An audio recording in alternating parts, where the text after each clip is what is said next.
රටක්ම එකවරම අඳුරේ ගිලී ගියොත් මොකද වෙන්නේ? කිසිම sannivedanayak නැහැ. වතුර පම්ප් කරන්න බෑ. රෝහලවල හදිසි සේවා ක්‍රියයි. ශීතකරණවල තියෙන කෑම ಜಾති නරක් වෙනවා.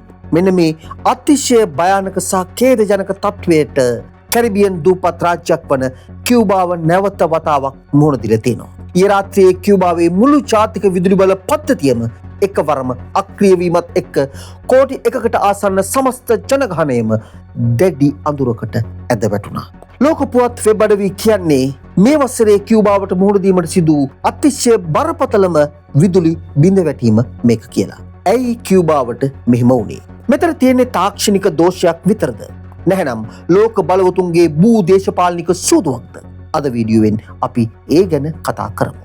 කියුබාවේ රාජ්‍ය විදුලි බල මණ්ඩලය වන UNE සමාගම නිල වශයෙන් නිවේදනය කළේ එරට සමස්ත විදුලි ජාලයම සම්පූර්ණයෙන්ම විසන්ධි වී ඇති බවයි. මෙම බිඳවැටීමට පෙර අගනුවර වන හැවානාහි ට්‍රාන්ස්ෆෝමර් හානිවීම්, පරිපත බිඳවැටීම් සහ ඉන්ධන නොමැතිකම නිසා ඇති වූ විදුලි කප්පාදු ගණනාවක් වාර්තා වී තිබුණා.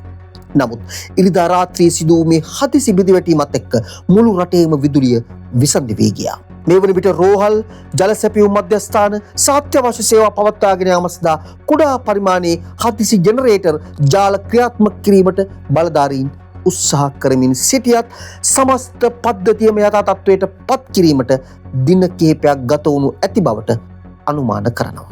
නමුත් ප්‍රශ්නය තියෙන්නේ මෙතන විතරක් නෙවෙයි. කියුබාවේ විදුලි අර්බුදයට ප්‍රධාන හේතු දෙකක් තියෙනවා.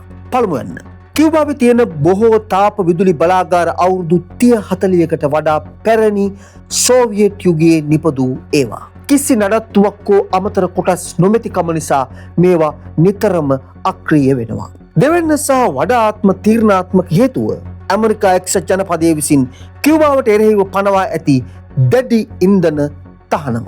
2026 වසරේ ආරම්භයේ සිට ඇමරිකා එක්සත් ජනපදය විසින් කියුබාවට තෙල් සපයන ප්‍රධාන මාර්ග අහුරා දැමීමට පියවර ගත්තා. කලින් කියුබාවට සහනදායී මිල්ට තෙල් ලබා දුන් වෙනිසුලාව සහ මෙක්සිකෝ වැනි රටවලින් තෙල් ගෙන ඒම ඇමරිකානු බලපෑම් හමුවේ අත්හිටවීමට සිදු වුණා. මේ නිසා විදුලිය උපදවන්න අවශ්‍ය තෙල් නොමැතිව බලාගාර එකින් එක වැසී යාමට පටන් ගත්තා. කියුබාන් රජය පවසන්නේ මේ ඇමරිකාව විසින් තම රට ආර්ථික වශයෙන් හුස්ම හිර කර විනාශ කිරීමට කරන කුමන්ත්‍රණයක් බව. මෙකී නිරන්තර විදුලි බිඳවැටීම නිසා කියුබානු ජනතාවගේ දෛනික ජීවිතය සම්පූර්ණයෙන්ම අඩපණ වෙලා. සමහර ප්‍රදේශවල දවසකට විදුලිය ලැබෙන්නේ පැය 1-2ක් විතරයි. අධික ග්‍රීෂ්මය හමුවේ විදුලි පංකාවක්වත් දමා ගන්න විදිහක් නැතුව ගබඩා කරගත් ආහාර ද්‍රව්‍ය නරක වී යාම නිසා ජනතාව දැඩි ලෙස පීඩාවට පත් වෙලා ඉන්නවා. කියුබාවේ ප්‍රධානතම ආදායම් මාර්ගයක් වන සංචාර කර්මාන්තයත් මේ නිසා සම්පූර්ණයෙන්ම කඩාවැටිලා. ගුවන් යානාවලට අවශ්‍ය තෙල් පවා නොමැති වීම නිසා ජාත්‍යන්තර ගුවන් ගමන් පවා අවලංගු කිරීමට සිදු වුණා. මේ තත්ත්වය හමුවේ ජනතාව සංකේතාත්මකව සැලිමුට්ටි වලට තට්ටු කරමින් පාරට බැස අපිට විදුලිය ලබා දී පල්ලා යනුවෙන් හඬ නගමින් විරෝධතාවල නිරත වන අයුරු පසුගිය දිනවල දැකගත හැකි වුණා. අනාගතය කුමක් වේද? එක්සත් ජාතීන්ගේ සංවිධානයේ හමුවේ කියුබාව ප්‍රකාශ කළේ ඇමරිකාවේ මේ අමානුෂික තෙල් තහනම් නිසා මුළු රටම මානුෂීය අර්බුදයකට තල්ලු වී තියෙනවා කියලා.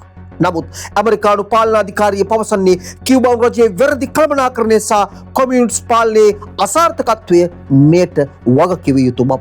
කෙසේ වෙතත් නැවතත් මුළු රටම අඳුරට වැටෙන මෙම අර්බුදයෙන් ගොඩ ඒමට නම් කියුබාවට හදිසි පුනර්ජනනීය බලශක්ති ප්‍රභවයන් වෙත යොමු වීමට හෝ ජාත්‍යන්තර රාජ්‍යතාන්ත්‍රික විස්තුමකට එළඹීමට සිදු වනු ඇති.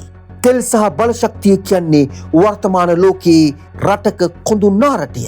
කියුබාවේ මේ අර්බුදය ගැන ඔබට කුමක්ද දැනෙන්නේ?